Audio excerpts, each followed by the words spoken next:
take a look at Chainlink, and then I'll join with you in the chateth. We can see the prices currently in the USD pair are down there at 1170. We've moved past the parallel channel. We did find a lot of we did get a sort of sorry, put it on log, take it off log. It was previously whatever. You can see obviously we thought about things here for a bit, came back up and retested. It doesn't matter if you got it on log or linear, it really makes no difference in terms of this analysis here. And we've moved past the 50% point. Are we online to get in with what TradeSpotting is choosing to be his entry, as he's been talking about in the Discord, in around about 1033 or so? Well, I'd say that where we've come from now certainly puts us in that position. What do we hope to see with this low coming in versus this low? We certainly hope to see some bullish divergence, right? Then we hope to see that we take out this 8 period exponential moving average at the very least, maintain it for a while with a view to taking out prices at 1260, 90 cents up from where we are, if we don't want to see that. Okay, so if we don't get that medicine over the next few days, then look to these next points, right? Do we have it? Well, there is bullish divergence here between these lows. Yes, we are right here challenging the 8 period moving average. Is this the same technical analysis which we just did on Ethereum and Bitcoin? Yeah, that's what we're looking at, right? Same sort of scenario, but we have got this easy target now that we moved past that 50% point. You can see quite clearly here as well. Maybe you can't see it so as clearly as I can, but you could look at this in terms of being like a head and shoulders with regards to the price. Ow!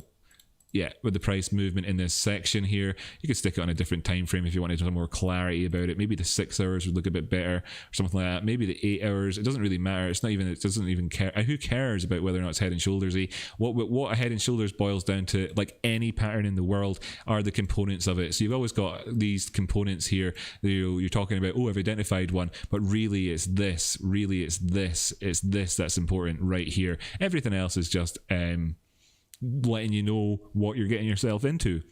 And what you're getting yourself into is the neckline, okay? That's what every single twin peak pattern operates like. Just flip this over, reverse it, and you can see that very much yet again you're asking the question. So do we have enough gusto in our sails here to move towards the top side? If you were looking at this as being some sort of cup with handle with your twin peak coming in here, moving towards the downside, I'd say that we didn't actually get the 50% movement there with towards the lower end. I'll just use go body to body to try and be as generous as possible with this one. No, we didn't make it, but we did have the resistance obviously of the channel below before going up the way. Then of course if we break that area, we could be looking to inclines, of course. Inclines meaning in this sense, because this is the inverted chart, everybody, means declines, and that could take you even as far as $8.80. So I would obviously still recommend to people who are looking towards these lower areas like the 618 Fibonacci to get in at 1033 to obviously manage their risk, and especially view this drop off in the VPVR here as being worth noting, being of interest, because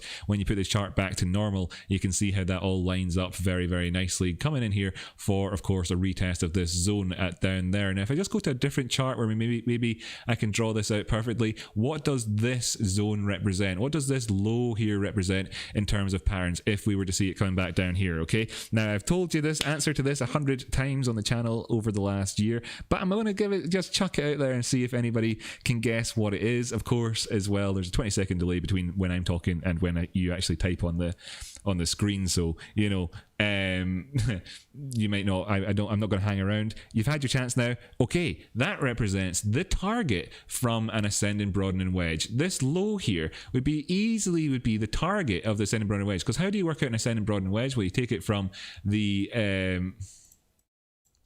you draw her up like that, right? Okay, then you draw her up like that. Okay, then you say their target is just there. Okay, easy peasy, Japanesey. That's the ascending broadening wedge. That's your target off of it. That's the sort of the textbook for you. It's just the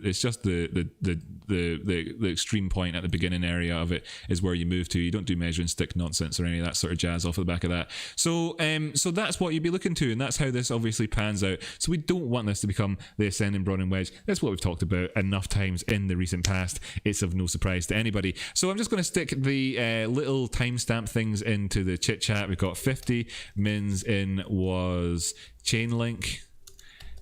Good stuff. So it was 2. Lol. And then 57 mins in is XTZ USD. Okay, folks, so we're jumping over to XTZ USD.